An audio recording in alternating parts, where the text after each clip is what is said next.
بھائی کہتے ہیں جناب حسین بن علی رضی اللہ تعالی عنہما اور یزید بن معاویہ کے بارے میں آپ کا کیا خیال ہے؟ جی میرے بھائیوں، آپس میں کوئی مقابلہ بنتا نہیں ہے، آپس میں ان دو شخصیات کا کوئی مقابلہ بنتا نہیں ہے۔ جناب حسین رضی اللہ تعالیٰ عنہ سے اور ان کے بھائی جناب حسن سے ہم محبت کرتے ہیں اور انہیں جنت کے نوجوانوں کا سردار سمجھتے ہیں۔ میرے بھائی توجہ چاہتا ہوں، مسئلہ بڑا حساس قسم کا ہے۔ جناب حسین جناب حسن ان دونوں سے ہم محبت کرتے ہیں اور انہیں جنت کے نوجوانوں کا سردار سمجھتے ہیں اور نبی علیہ الصلوۃ والسلام کے پھول سمجھتے ہیں۔ آپ نے کہا تھا یہ دونوں دنیا کے میرے دو پھول ہیں، اہل بیت میں سے ہیں، ان سے محبت دین ہے، ان سے محبت ایمان ہے۔ ہم ان دونوں سے بھی محبت کرتے ہیں، ان کی ماں سے بھی محبت کرتے ہیں جناب فاطمہ سے، اور ہمارا عقیدہ ہے کہ وہ جنت کی خواتین کی سردار ہیں۔ ہم ان کے والد جناب علی رضی اللہ تعالیٰ عنہ سے بھی محبت کرتے ہیں اور ہمارا ایمان ہے کہ ان سے محبت ایمان کی نشانی ہے اور ان سے بغض و عداوت منافقت کی نشانی ہے۔ آل بیت کے تعلق سے عقیدہ واضح ہو گیا، کچھ شک و شبہ تو نہیں ہے جی؟ تو جناب حسین جناب حسن صحابی ہیں، جنت کے نوجوانوں کے سردار ہیں، آپ کے پھول ہیں، ان سے محبت دین ہے۔ یہ معاملہ واضح ہونے کے بعد اب یہ کہنا چاہوں گا کہ آل بیت سے محبت کا یہ مطلب کہیں پہ نہیں لکھا ہوا کہ جو آل بیت سے محبت کرے گا وہ دوسروں کو گالیاں دے گا، یہ کہیں پہ نہیں لکھا ہوا۔ کیوں جی؟ کس کتاب میں پڑھا آپ نے؟ یہ کسی قرآن کی آیت میں آیا ہو یا حدیث میں آیا ہو کہ جو آل بیت سے محبت کرے گا وہ دوسروں پہ لعنتیں بھیجے گا اور گالیاں دے گا؟ یہ محبت کا طریقہ کہیں پہ آیا ہے؟ یہ طریقہ کہیں پہ نہیں آیا۔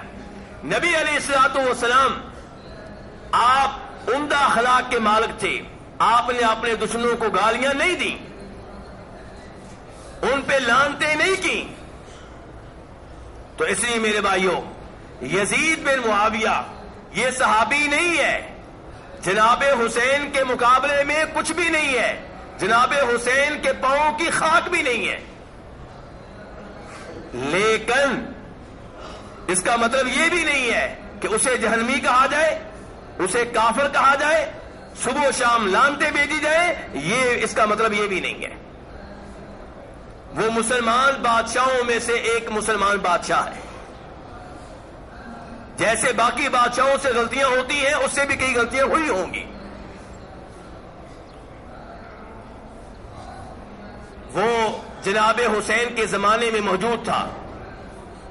جناب حسین کوفہ میں جانا چاہتے تھے، کوفہ والے یزید کو چھوڑ کر جناب حسین رضی اللہ عنہ کو خلیفہ بنانا چاہتے تھے، جبکہ یزید خلیفہ مقرر ہو چکا تھا، بادشاہ مقرر ہو چکا تھا۔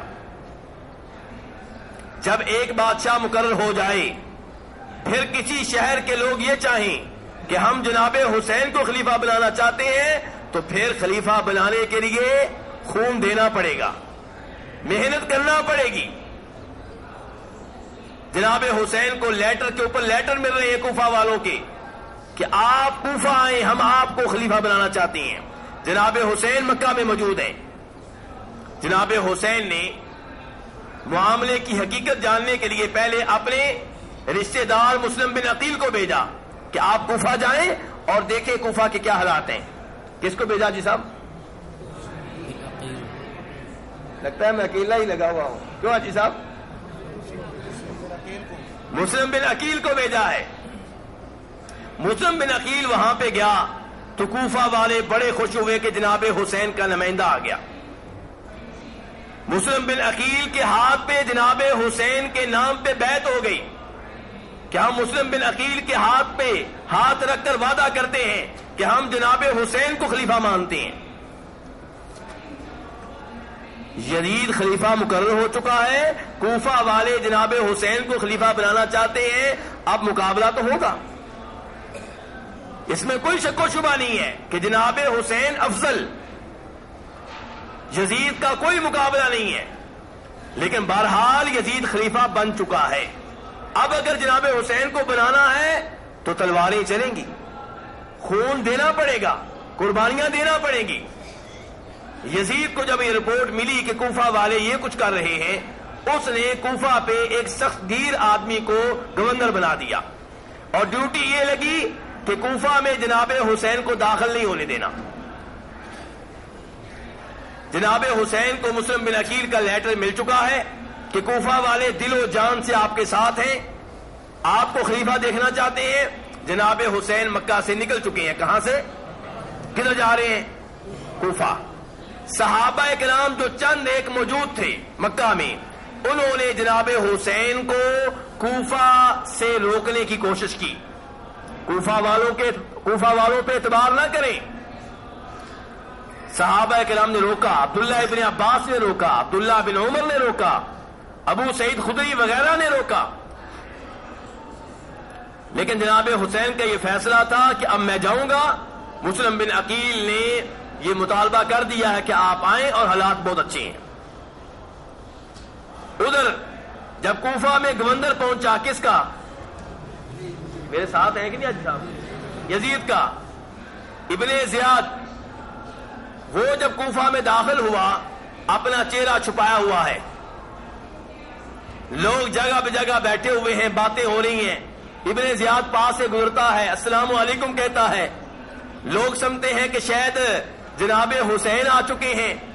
وہ بڑا خوش ہو کے استقبال کرتے ہیں اور کہتے ہیں اللہ کے رسول کے نواسے, وعلیکم السلام. جبکہ جناب حسین نہیں ہے, کون ہے؟ ابن زیاد. وہ حالات کا جائزہ لے رہا ہے کہ لوگ کیا چاہتے ہیں, کیا صورتحال ہے. حتیٰ کہ اس نے اپنا ایک غلام لوگوں میں چھوڑ دیا کہ دیکھو بھی بڑا کون ہے, اس معاملے کا بڑا کون ہے. اسے پتا چل گیا, اس نے سب سے بڑے کو پکڑ لیا. اب خون دینے کی باری تھی. اب کوفہ والے پیچھے ہٹنے لگے. ابھی جناب حسین نہیں آئے, پہلے پیچھے ہٹنا شروع ہو گئے. حتیٰ کہ مسلم بن عقیل کو بھی گرفتار کر لیا گیا, اور ان کا ساتھ دینے والے صرف 30 آدمی رہ گئے. بیعت کرنے والے ان کے ہاتھ میں 12,000 تھے. کتنے تھے؟ ابھی جب مشکل وقت آیا تو ساتھ دینے والے کتنے رہ گئے؟ 30 آدمی. اور پھر ابن زیاد نے مسلم بن عقیل کو قتل کرنا چاہا. مسلم بن عقیل نے کہا مجھے مہلت دو. ابن زیاد نے مہلت دے دی. مسلم بن عقیل نے لیٹر لکھا جناب حسین کے نام پہ, کوفہ والے بے وفا ہیں, آپ کوفہ میں داخل نہ ہو, واپس چلے جائیں. اور یہ لیٹر مسلم بن عقیل نے جناب سعد بن ابی وقاص رضی اللہ عنہ کے بیٹے کو دیا کہ آپ سے زیادہ مجھے اپنا ہمدرد اور قریبی اور کوئی نظر نہیں آ رہا, آپ یہ لیٹر جلدی سے جناب حسین کو پہنچا دیں. جناب حسین کو راستے میں لیٹر ملا, بڑے پریشان ہوئے, حتیٰ کہ ارادہ کر لیا کہ میں واپس مکہ چلا جاؤں. لیکن مسلم بن عقیل کے بیٹے اب کہنے لگے اب ہم واپس نہیں جائیں گے, ہمارے باپ کو قتل کیا گیا ہے, ہم تو بدلہ لیں گے. جناب حسین نے کہا پھر میں بھی چلوں گا. راستے میں کوئی 1-2 شاعر ملے, ان سے پوچھا کوفہ میں کیا صورتحال ہے. کہا ان کے دل آپ کے ساتھ ہیں, تلواریں آپ کے ساتھ نہیں ہیں. دل آپ کے ساتھ ہیں لیکن تلواریں آپ کے ساتھ نہیں ہیں, ساتھ نہیں دیں گے. دل سے بس نعرے لگیں گے, ساتھ نہیں دیں گے. جناب حسین بہرحال چلتے رہے. کوفہ کے قریب پہنچے تو انہیں روکنے کی کوشش کی گئی, حتیٰ کہ معاملہ مذاکرات تک پہنچا. جناب حسین نے آخر میں یہ پیشکش کر دی کہ مجھے یا کوفہ میں داخل ہونے دو یا مجھے یزید کے پاس جانے دو. کس کے پاس؟ یزید کے پاس جانے دو. اور ابن زیاد بھی اس کام کے لیے تقریباً تیار ہو گیا تھا, لیکن ابن زیاد کے جو حوالی تھے, چیلے تھے, انہوں نے کہا نا نا نا نا, آپ ان کی بات ایسے نہ مانیں. ان کو کہیں کہ پہلے یہ ہتھیار ڈال دیں اور آپ ان سے کہیں میں جو چاہوں گا فیصلہ کروں گا. جناب حسین نے کہا یہ مجھے منظور نہیں ہے. پھر لڑائی کی تیاریاں شروع ہو گئیں, اور عجیب معاملہ یہ ہے دونوں گروپ آمنے سامنے ہیں. جناب حسین کے ساتھ صرف 70 کے قریب لوگ ہیں، ادھر بڑا لشکر ہے. اور جب نمازوں کی باری آتی ہے، لڑائی صبح شروع ہوئی ہے، رات کی نمازیں جب ہو رہی ہیں وہ بھی جناب حسین کے پیچھے پڑ رہے ہیں. کس کے پیچھے پڑ رہے ہیں؟ کیونکہ جناب حسین کی شان میں کوئی شک و شبہ نہیں ہے، ان کے پیچھے پڑ رہے ہیں. صبح لڑائی شروع ہوئی، مقابلہ بنتا ہی نہیں تھا. جناب حسین کے ساتھ بہت کم لوگ ہیں، ادھر بہت زیادہ ہیں. ایک ایک کر کے شہید ہوتے رہے، حتیٰ کہ جناب حسین رضی اللہ عنہ بھی شہید ہو گئے. اللہ نے انہیں شہادت کے مقام سے نوازنا تھا، نواز دیا. اللہ نے انہیں یہ اعلیٰ مقام دینا تھا، دے دیا. ان پہ ظلم ہوا ہے اور وہ شہید ہوئے ہیں. لیکن یہ کہنا کہ ان کی شہادت کا براہ راست ذمہ دار یزید ہے، یہ بات صحابہ کرام میں سے کسی نے نہیں کہی. کن میں سے کسی نے نہیں کہی؟ صحابہ کرام جو اس زمانے میں زندہ تھے ان میں سے کسی نے نہیں کہی. کیونکہ یزید نے ابن زیاد کو آرڈر یہ دیا تھا کہ انہیں کوفہ میں داخل نہیں ہونے دینا، یہ نہیں کہا تھا کہ انہیں شہید کر دینا. اور یہ کہنا کہ یزید نے جناب حسین رضی اللہ عنہ کے سر کی توہین کی، یہ بات بھی کسی مسند روایت سے ثابت نہیں ہے. اور یہ کہنا کہ آپ کا سر دمشق لے جایا گیا، یہ بات بھی غلط ہے. ہاں، آپ کی عورتوں کو، آپ کی بیٹیوں کو انہیں دمشق میں لے جایا گیا. یزید نے اپنے گھر رکھا، کئی دن تک مہمان نوازی کی اور جناب حسین کی شہادت کا سن کر روتا رہا. کیونکہ جناب حسین سے ہر کوئی محبت کرنے والا ہے، جس نے بھی کلمہ پڑھا ہے ان سے محبت کرنے والا ہے. کون بدبخت ہے جو ان سے محبت نہیں کرے گا؟ جناب محبت سے، جناب حسین سے محبت ہمارا دین ہے. تو بہرحال لیکن یہ تقدیر میں جو جناب حسین کی شہادت لکھی ہوئی تھی وہ ہو گئی. اب ہم جناب حسین سے محبت کرتے ہیں اور دعا کرتے ہیں کہ اللہ تعالیٰ روز قیامت ہمیں جناب حسن و حسین کے ساتھ رکھے، جناب حسن و حسین کے والد جناب علی کے ساتھ رکھے، جناب حسن و حسین کے نانا جناب محمد صلی اللہ علیہ وسلم کے جھنڈے کے نیچے جمع فرمائے، آپ کے ہاتھوں سے حوض کوثر کا پانی پینے کا ہمیں موقع دے.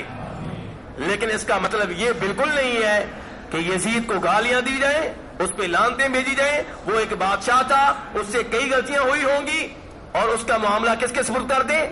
اللہ کے سپرد کر دیں. اللہ چاہے تو معاف کر دے اور چاہے تو معاف نہ کرے. یہ معاملہ کس کے سپرد ہے؟ اللہ کے سپرد ہے.